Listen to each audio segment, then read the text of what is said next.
Hi, everyone, and welcome back. We are joined today by Michael Hudson, one of the world's great political economists, to discuss the development of a multipolar international economic system, indeed being built as we speak in China. So, welcome back to the program. Well, thanks for having me. So many things are happening right now. Yeah, it's it's incredible how fast the developments are coming. But if you want to see how extraordinary this is in a relatively short period of time, if we would look over the past 3 decades, because if you remember at the end of the Cold War, the main foreign policy objective of Russia was to integrate with the West, to have a common European home or a greater Europe. And then, of course, we saw over the past decades now that the NATO expansionism, it began to push Russia closer and closer to China instead. And after 2014, it really abandoned Greater Europe in favor of what it calls Greater Eurasia. And Trump, when he came to power, he seemed to recognize this mistake, almost paraphrasing Henry Kissinger, as he said that this was a huge mistake to push Russia into the arms of China. However, then we've seen how a colossal foreign policy mistake being done, all these threats, tariffs, and threats, so again, of secondary sanctions against India, now pushing India also towards not just China and Russia. So we now see that we're all meeting in the Shanghai Cooperation Organization, meeting in China and forming new partnerships. So it's really extraordinary. I was wondering how you read this whole situation. Well, the interesting thing is that while Trump has represented really the deep state in declaring war against the whole rest of the world, the only war that he's really won is against his own allies, against Europe, Korea, and Japan. He's driven the rest of the world together, and it is his actual neocon, warlike belligerence that has somehow unified the rest of the world to take the steps that they're taking right now, just about a half year after Trump took power. And what's happening is a geopolitical realignment, as you pointed out. And the whole theme of this meeting of the Shanghai Cooperation Organization was global governance. Governance. That is what President Xi was saying. And it's not just the governance of the SCO countries, it's for all of the countries that have been driven out of the U.S. orbit. And of course, the catalyst for all this that set the stage was Trump's tariffs against India. India's Prime Minister Modi spent an hour riding in a limousine with President Trump and discussing relations between India and Russia.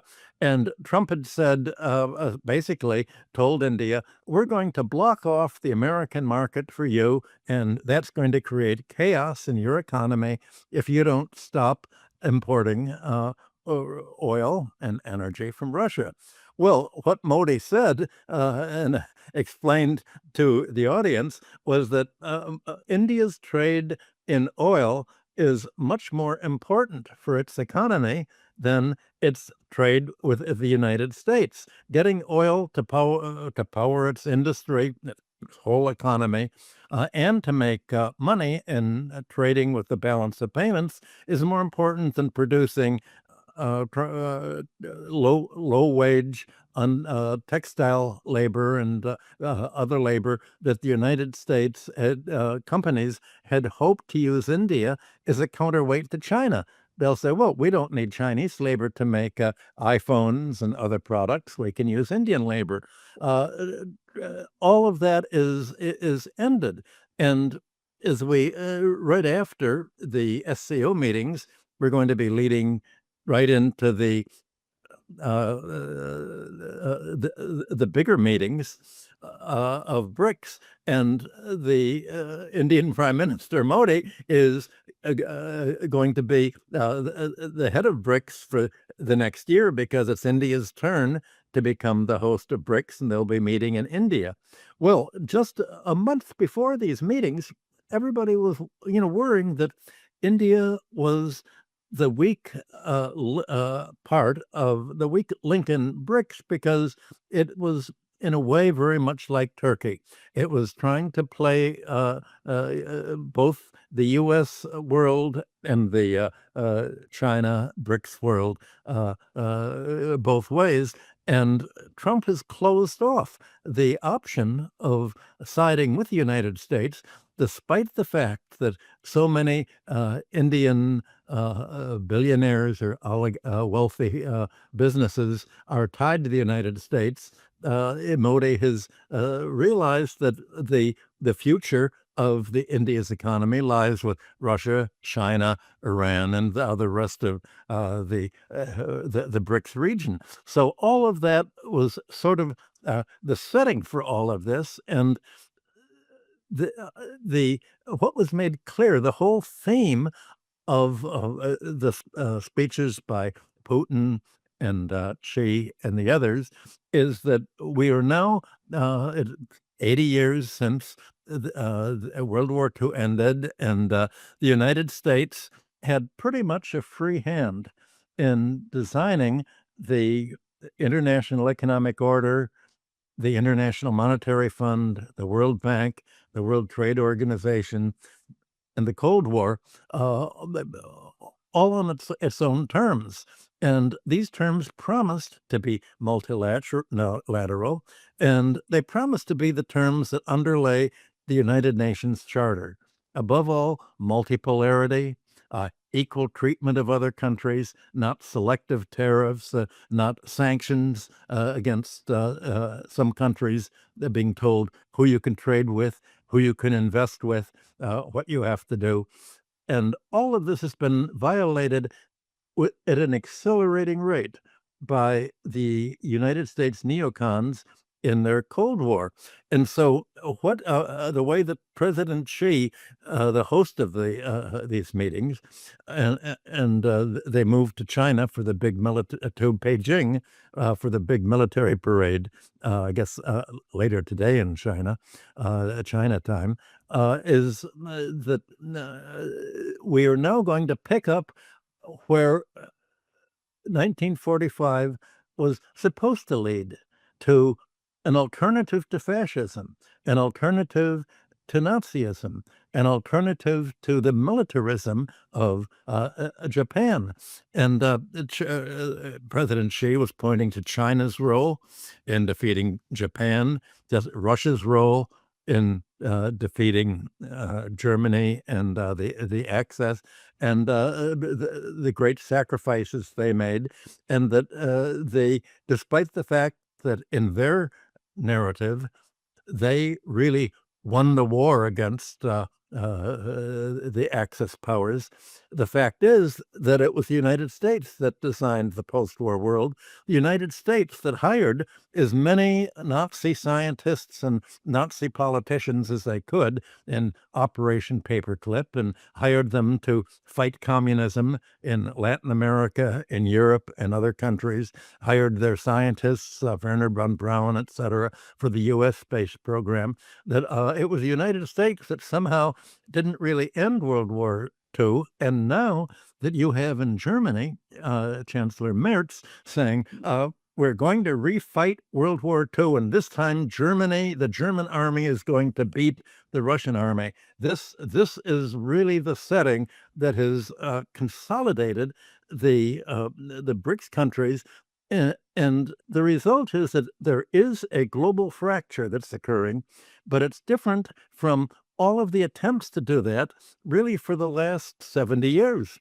In 1954, the non-aligned nations got together in Bandung, Indonesia, and said, we need a more fair and equitable order that lets us develop and doesn't stifle our development with foreign debt, with free trade, with preventing us from protecting and subsidizing our own industry. But they really couldn't do anything about it because they were too small acting by themselves. The non-aligned nations could not go it alone, even together, because they didn't have the critical mass.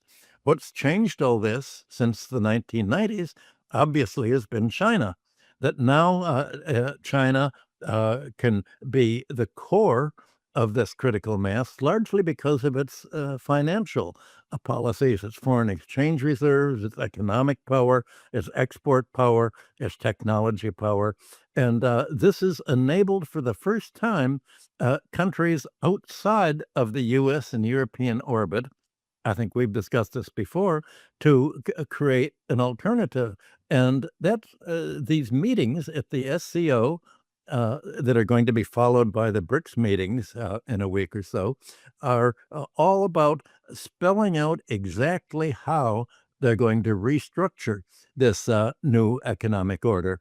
And they're powerful enough to do it this time. And it's obvious that we can see that trade is going to be a key in this. The United States is trying to weaponize foreign trade by saying, we can force you to follow our political directives, like isolating Russia and China and joining the U.S. Cold War against them, by blocking off your access to the United States market. Well, that's weaponizing it, saying, we can cause chaos to you if you don't follow our advice. So the alternative to this is, I think all of the speakers spelled out in Tianjin were, well, we'll trade among each other. If we don't trade with the United States, we'll give up the U.S. market. In fact, India has no choice but to give up the U.S. market if Trump's tariffs are allowed to stand against India. They'll trade with themselves. And all of this has a military dimension, and that's what became the underlying frame for discussing all of the economic and financial and related changes. It's a civilizational fight to restructure the whole means of foreign trade and finance. It's going to de-dollarize that. President Putin pointed out how much more efficient China's means of trading among themselves in their own domestic currency was, from having Russia buy dollars to pay China in dollars, and for China then to convert the dollars back into its own currency. All of this foreign exchange and the charges for it no longer have to be borne, quite apart from the fact that the United States has weaponized international finance by expelling Russia, China, other countries from the SWIFT, the bank clearing operation. So everything that Trump has done to isolate other countries financially, commercially, in trade, militarily, has had just the opposite effect. It's driven them together. And all that really the SCO and BRICS countries and global majority had to do was, well, if we're going to act together as a unit, how are we going to set the rules of trade, the rules of finance, so that it's something that will be multilateral, a word that kept coming up, and fair. How do we de-dollarize so that the United States can't grab our foreign exchange as it grabbed Russia's $300 billion, or gold as the Bank of England grabbed Venezuela's gold supply, or others. So you're having this global fracture spelled out in the way of saying, well, it's not so much that we're creating a new type of civilization. We're picking up civilization where it was interrupted by the United States Cold War that has transformed finance and trade in violation of all of the United Nations principles that we were promised at the end of World War II would be subsidized and supported by the United States. That's basically the framework that has occurred. Well, I just read that this morning, China and Russia signed an agreement finally on this Power of Siberia 2 massive gas pipeline. Now, it's not a energy field, it's not the gas fields in the Asian parts of Russia which is being exported. This is from the Yamal Peninsula in the Russian Arctic. And this is a massive amount of gas which will go to China. And this was previously intended to be exported to Europe through, well, primarily then the Nord Stream and Nord Stream 2 pipelines to Germany. As we know, these pipelines were destroyed. They initially tried to blame the Russians, but then they had to walk this back. Now they're trying to blame the Ukrainians, but I think most people would assume that the US had something to do with this. But this is just a huge development, because it really cements Russia's pivot from Europe, which it again dreamed of since this common Europe, since Gorbachev's concept of a common European home, all the way to 2014.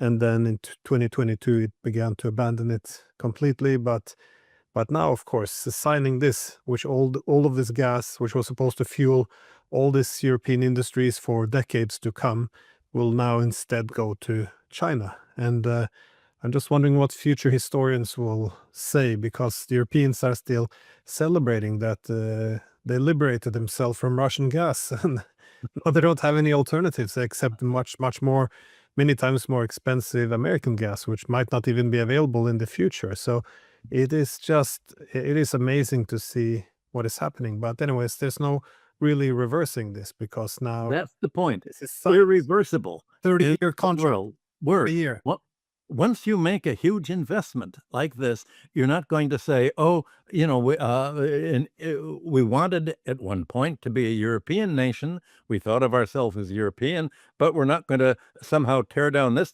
pipeline and build a new one to Europe."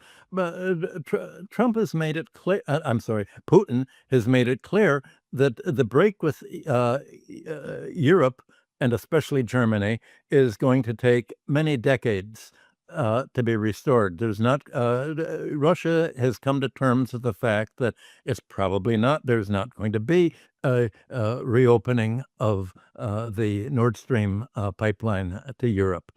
There could be for gas, but it's up to Europe. But Europe has really been locked in to the U.S. orbit, and it's as if the whole effect of the Cold War, the whole Trump strategy against Russia and China, has been to lock Europe into dependence on the United States for liquefied natural gas, and especially for one of the bases of its balance of payments, military arms sales. Modi had complained that actually Trump had announced that he had brought pressure on India to buy more American arms. And he'd criticized India for buying U.S. weapons. And I don't think Modi came right out and said, "Well, our weapons work and your weapons don't," as we've been watching the war in Ukraine unfold. He didn't say anything, but it's obvious the fact that the United States has lost India as a major purchaser of its very expensive aircraft and missile and other military and industrial complex arms. So this is a blow to the United States, but it's locked in Europe to American arms purchases, and the whole Trump tariff deals with Europe have just created such a surrender of the European economy to the United States, locking itself in, denying itself the choice of trading with the BRICS countries, the Asian countries that are the most rapidly growing economies in the world. That you're having political bouleversement, revolution in Europe, saying we've got to get rid of the ruling parties. We've got to have nationalist parties. And as you and I have discussed here before, it's amazing that all of this is still occurring almost entirely on the right wing of the spectrum, not the left wing of the spectrum for nationalism. But at a certain point, Sarah Wagenknecht's party in Germany and other parties in Britain are going to replace the neocon U.S. parties. But it's as you said, it's the irreversible break has already occurred. There's nothing really that can happen to Europe, and so the whole identity of and structure of how the rules that most of the world is going to be following are going to be the rules that are decided by China, Russia, India, the BRICS, and the global majority, and they're going to leave not only the United States isolated, but Europe isolated with it.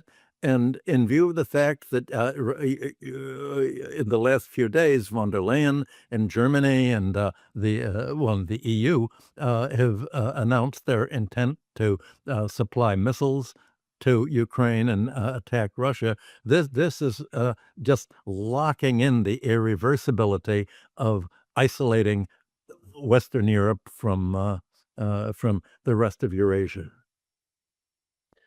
It just I wanted to ask about the Indian the treatment of India, because it just seems to be so well out of place. I mean, well, just for context, like for me, that critical point was a decade ago. Indeed, I wrote a book a decade ago called Russia's Geoeconomic Strategy for Greater Eurasia, because in 2014 it was such a pivotal year.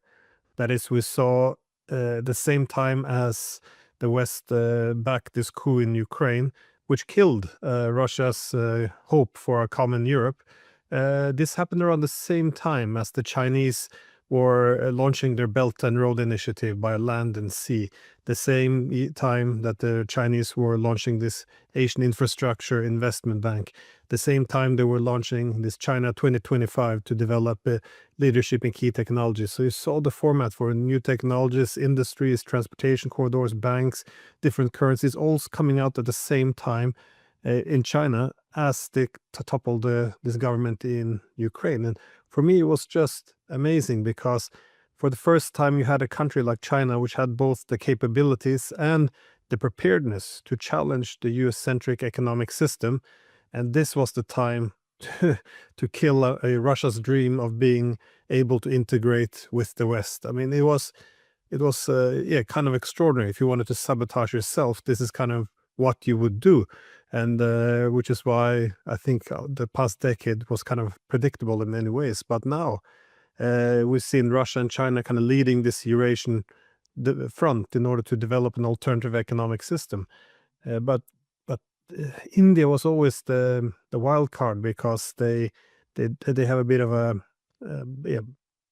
difficult relationship with China, and of course so they can always not always, but it's possible that they can be used by the United States. Indeed, whenever there's some tensions between China and India, there's a little bit of excitement in the media that well, now maybe they will fall in line and join anti-China bloc. But this kind of threats against India, I can't understand it, and it doesn't appear that Washington's walking it back. Only today I was watching Navarro make some speeches that India, you're not allowed to buy Russian energy, or you shouldn't buy Russian arms, and we like Modi, but this is unacceptable. I've been on several Indian TV shows about political programs, and then they're all just amazed. Some are think it's hilarious, other are angry. It's just, but they can't believe this is real. Like, why should Washington dictate to India who it can trade with? It seems absurd. But when you listen to people like Navarro, it's like the most natural thing. I just was, how do you explain this treatment of India? Because this could have been America's best friend. It's quite extraordinary. Well, you used the word unacceptable, and that's what's so ironic. It shows that the United States didn't have any accurate calculation of the costs and benefits of what it was doing. You think of what the word unacceptable meant. How when the United States, we won't accept it. George Bernard Shaw had a story that he was at a party and some woman came up to him and was, I think, a yoga. She'd returned from India and said to him very proudly, "I accept the world." And George Bernard Shaw said, "Well, madame, you don't really have a choice, do you?" Well, that's the situation with the United States. It can, when it says it won't accept the inevitable, this doesn't have much effect on reality at all. It's like King Canute trying to stop the ocean, to stop the tides from coming in. It has no effect at all. And the most policymakers, I think, all of the statements, and that includes from the beginning of the NATO's war in Ukraine to this week, even today, says that, well, Trump's strength and his power over the other countries that's enabled him to announce his Liberation Day tariffs is other countries need the American market because the disruption is going to be so great that the alternative to joining as allies with the United States is chaos. Well, obviously, in Beijing and Moscow and now New Delhi, they've decided, well, it turns out that our ability to accept a disruption in trade is much better than America's and Europe's ability to accept it. That our trade, it's not that hard to replace the American market for these countries. China has already shifted its soybean demand away from the United States 100% to Brazil. The result is that soybean prices now are collapsing in the United States. The agricultural sector, that is a key political sector in the United States, ever since the 1930s, is really suffering as a result of the losing the Chinese market and now other countries that are allied with the BRICS, and the China, Russia, India, and other countries of the global majority are able to restructure trade among themselves. There's obviously going to be a short-term cost. There are going to be layoffs. I'm sure that there are many textile companies in India that all of a sudden have had to stop.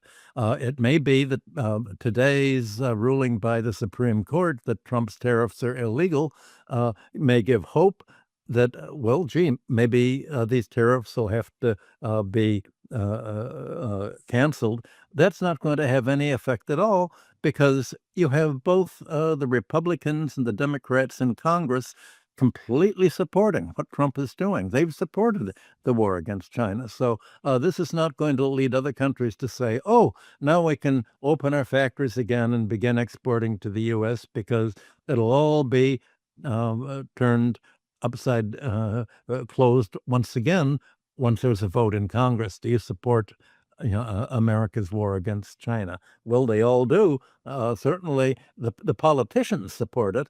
The American public doesn't. The polls that are taken show the public wants the same things that President Xi wants and that President Putin wants. They want peace, they want normal trade and prosperity. That's not what the senators and representatives in Congress of the U.S. want. They want the Cold War, they want poverty, they want inflation, they want a declining dollar.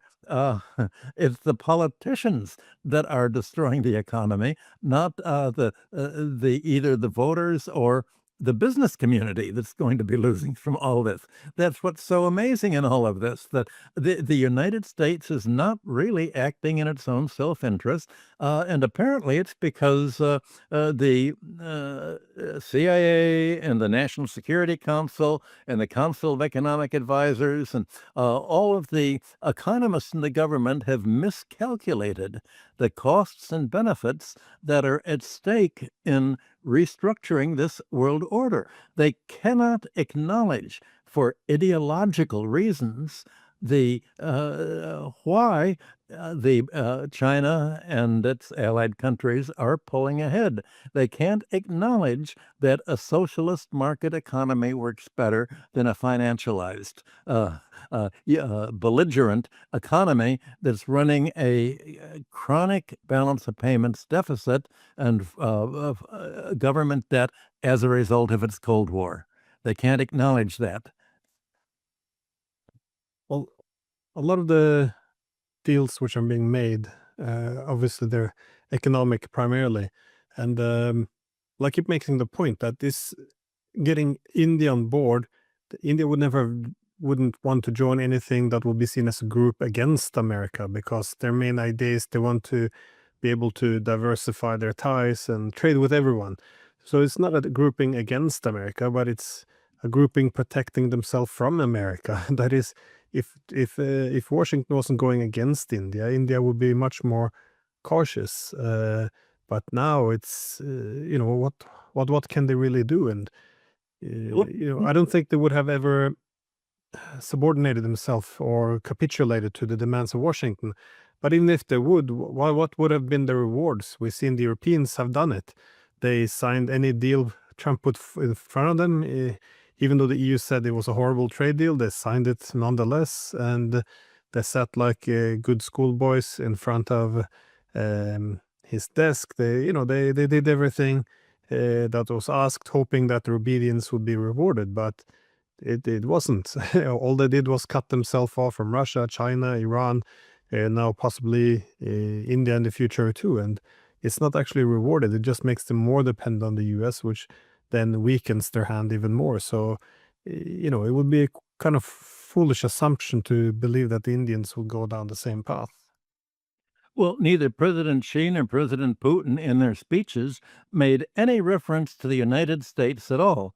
There was no reference. They're not expressly describing what they're doing as opposing the United States and Europe. They're simply ignoring it. They're supporting each other. What they're talking about is let's revive the principles that underlay the United Nations, multipolarity, treatment of equals, no interference in other countries' affairs.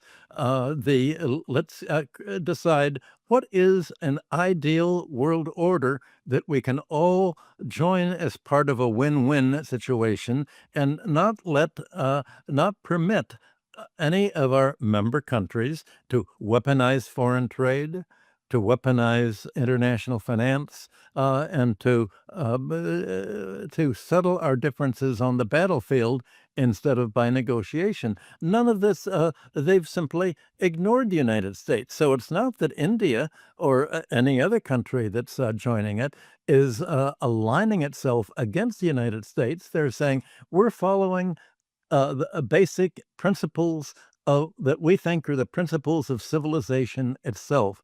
And these principles of civilization, that have not only been written into United Nations law, but the whole Treaty of Westphalia in 1648 of equality among nations, non-interference with other countries' internal affairs, no regime change or covert assassinations of heads of state, none of this. All they're talking about is what is a wonderful world that we're trying to create. And if other countries don't want to join it, obviously the United States and Europe won't want to join it. That they're just part of another world. They're part of outside of civilization, outside of the rule of law. And again, President Xi and President Putin talked about a international law binding all. against the U.S. rules-based order, and they use that fairly often. And if these rules that Trump and the United as sort of capped the United States efforts in all this, and you can just see what. The United States has become a model of what the global majority is going to avoid, this global confrontation, this Trump's demand that European companies, Japanese and Korean companies relocate their automobiles and computer and other major industries to the United States, or they permit U.S. companies to control their leading emerging technologies without having to declare taxable income, without having to pay taxes, such as even the European countries were trying to prevent American companies from doing. The United States foreign policy is based on how can we cause chaos in other countries and hurt their economies so that they'll have to side with us. Well, normally, if you're going to injure and fight against another country, that's not a way to get them to depend upon you unless you're ruling by fear and by compulsion.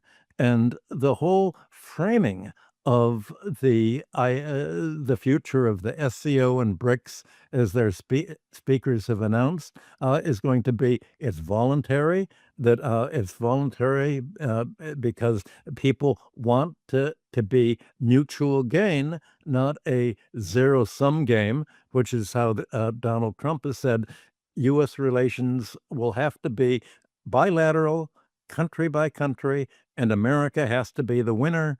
Other countries have to be the loser. He said that in his speeches and writings on the internet again and again and again.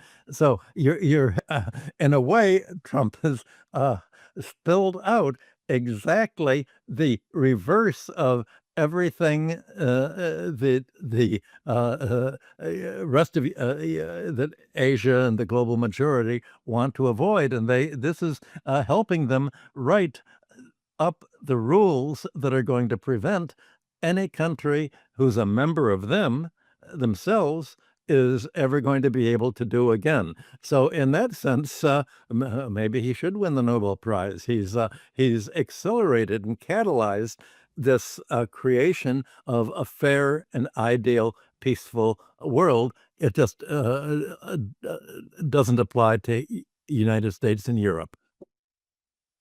Yeah, the same thought struck me though, that there might be some peace prize, unintentional one awarded for bringing together all these countries, for example, India and China, which has all these tensions, who are now seeing the need to overcome some of these problems in order to create new economic alternatives. But what I find fascinating though is a lot of this could have been predicted. Indeed, it was predicted in good time. For example, in the scholarly work of people like John Ruggie, who wrote back in the 1980s how you would expect the international economic system to develop. He was making the point back then that when there is a huge amount of economic power concentrated in a hegemon, such as the United States, it would have the ability to act as a benign hegemon simply because it would be in its incentive to deliver a collective good for the international system. That is, to have the rest of the international system trusting its administrative control over the international economy. So the United States would be able to say, well, here are your access to key technologies and industries which are reliable. You have access to transportation corridors under the U.S. Navy's control, which won't be disrupted. You have the access to the reserve currency. We can all trade with the dollar. You have access to global finance, and all of this architecture is under U.S. control, and it's an incentive of the U.S. to keep this open and liberal so the rest of the world can access it. And this kind of would be the foundation of an international economic system, which would be considered benign hegemon. Other countries would trust it. They would be more or less comfortable under U.S. leadership. However, he also made the point then that when the hegemon is in decline, this would no longer work, because then the hegemon would likely use its administrative control over the international economy to prevent the rise of rivals. For example, China cut off its access to technologies, industries, stop Iranian access to transportation corridors, seize its tankers, confiscate gold, ban countries from accessing banks, currencies, and suddenly the whole economic system is weaponized, and now trust is gone. And this will only amplify the need for alternatives. And again, this is where we kind of are now, where we are. There is the United States appeared now to be pursuing some tributary economy where others have to pay tribute or find a way of extracting industrial power or other wealth from other countries. It's just it's very short term and destructive, and so much trust is being lost. But I guess my what I wanted to get to was, while a lot of these deals which are being signed now in China are economic in nature, it's supposed to form a new international system. But what are the key principles, the way you see it in this system? Because it definitely will not be the rules-based international order, which is not international, it's not rules-based, and it's not orderly either. So what are they actually going for?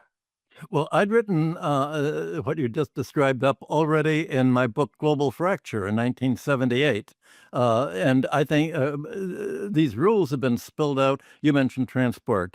Russia's Prime Minister Lavrov has described recently in a speech just last month, he said, talked about the need, quote, to establish foreign trade mechanisms that the West will be unable to control, such as transport corridors, alternative payment systems, and supply chains, unquote. And as an example, he cited how the United States has paralyzed the World Trade Organization by refusing to permit a third judge, so that there can't be a three-judge panel for all of this. The United States only has an ability to block other countries from taking moves. For instance, the U.S. veto single-handedly has blocked the United Nations from denouncing Israel.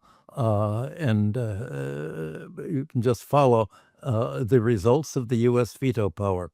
The United States will not join any organization in which it does not have veto power, because it says that's letting other countries control our economy.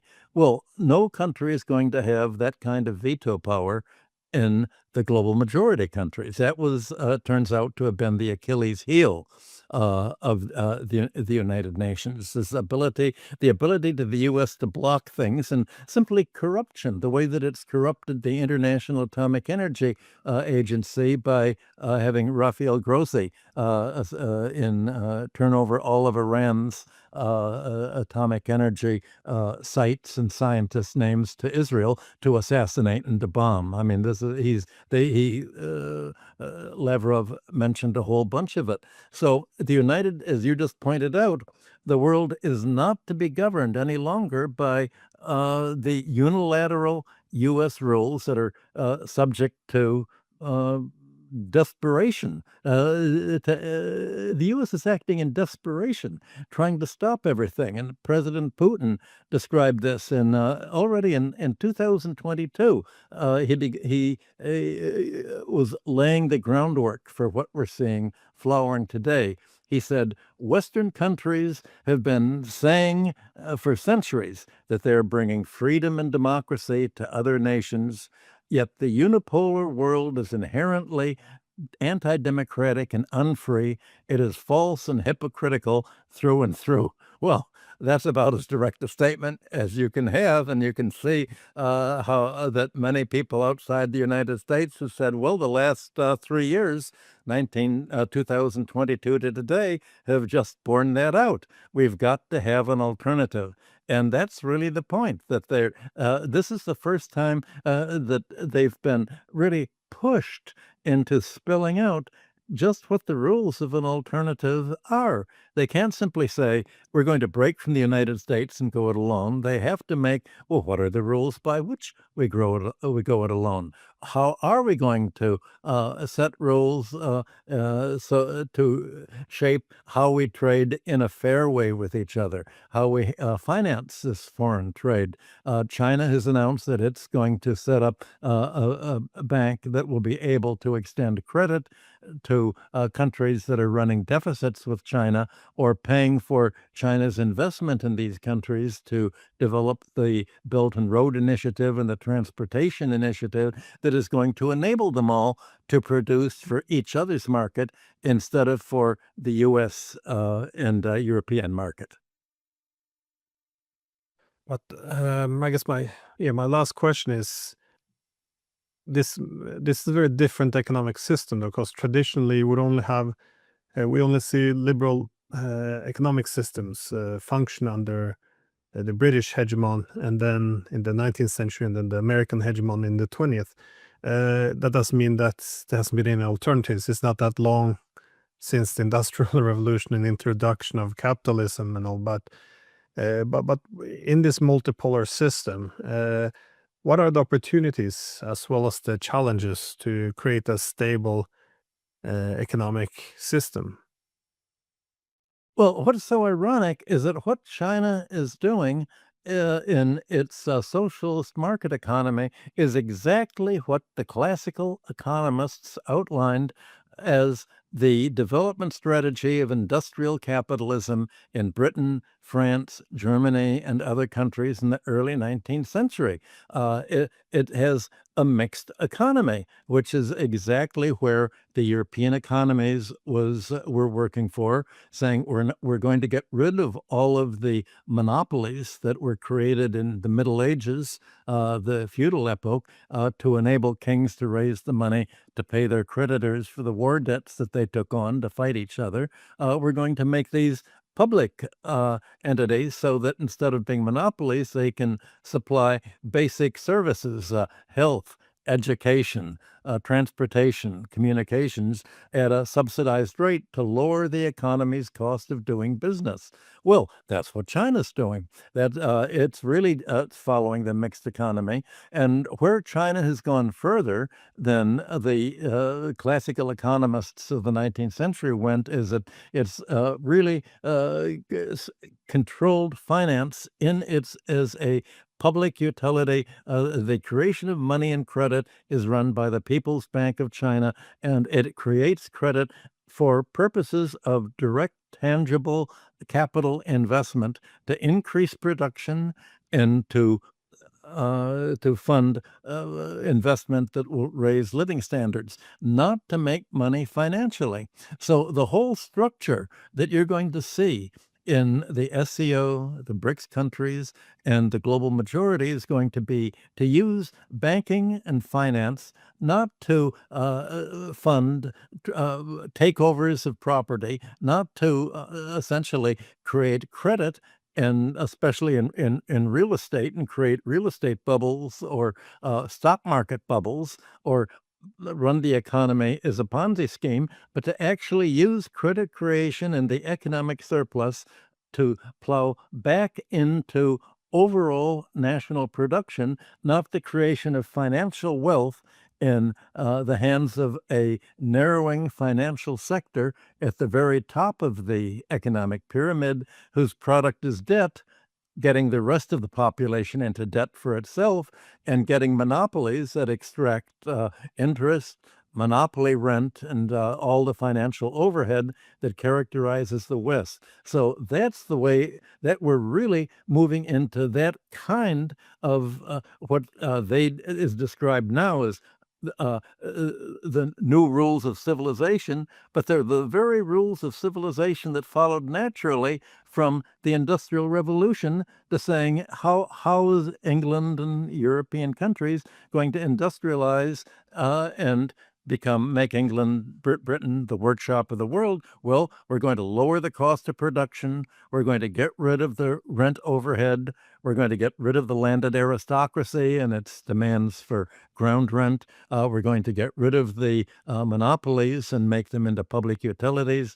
And what we're going to do what Germany and Central Europe were doing. We're going to redesign banking so that it's actually going to finance industry, not just finance war debts and predatory debt without regard for the economy's ability to pay and to carry these debts.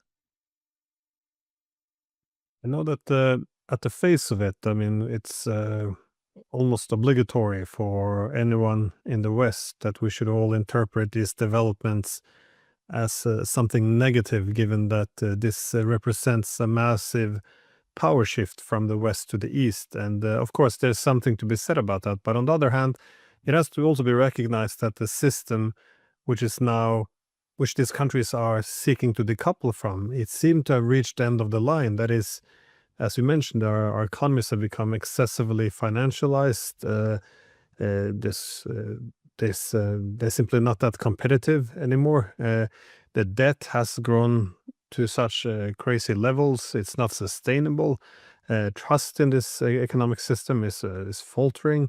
The amount of economic inequality that's built up, it's given rise to an oligarchy, which is being very destructive, not just for society, but also for politics, for democracy to function.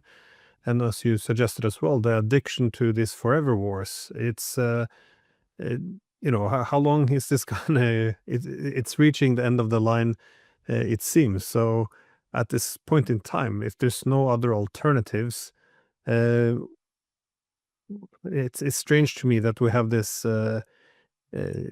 almost instinctive hostility towards these alternatives emerging. But again, the alternative to what is being done in places such as the Shanghai Cooperation Organization is not to go back to the 90s or the 1950s, or this is already exhausted. It's gone.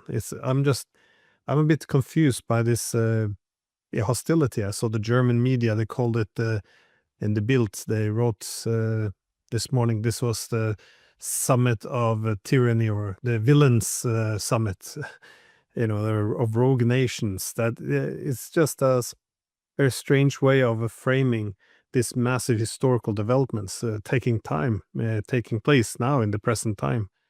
I'm not sure if you have if you have It's a any class ideas on the class alternatives. war against socialism. It's a class war against labor. It's a Thatcherite Reaganomics demand for privatization. And just in the last hour that we've been talking, Glenn, the U.S. stock market is down. The Treasury bond prices are falling as long-term interest rates are rising. Gold prices have just gone over $3,500 an ounce, 100 times their 1971 price. And you're seeing the fact that what the West calls democracy is oligarchy. And what it's attacking as autocracy is a society such as China that aims at raising living standards and preventing the kind of economic polarization between the financial class and the rest of the economy, the indebted economy at large that you're having in the West. So you're really having the West, for the last century, has been following an anti-classical reaction, a fight against the whole ideals of classical economics, of a mixed economy, to essentially fight against government control. It's a fight by the rentier interests, a fight by the banks backing the landlord class and the monopoly class against all of the reforms that you saw flowering in the 19th century before World War I. And all of this counter-revolution is now ended up in tying the United States and Europe in a knot and blocking its development.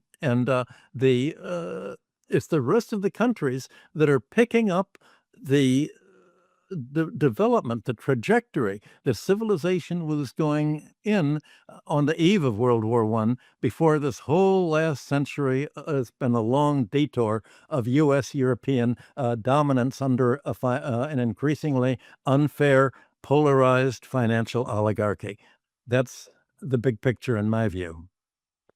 Yeah. Well, there's a lot of depth to what's happening now. I just wish it deserves some proper discourse in the West. I think it's just depressing to me that the only way they can refer to what's happening in China now is a summit of dictators who hate West and hate the freedom and democracy. It's very intellectually bankrupt, but there we are. Anyways, Michael, Hudson, thank you so much for your time, and yeah, hope we can come back on soon. I love these discussions. They're the big picture. Thank you for having me.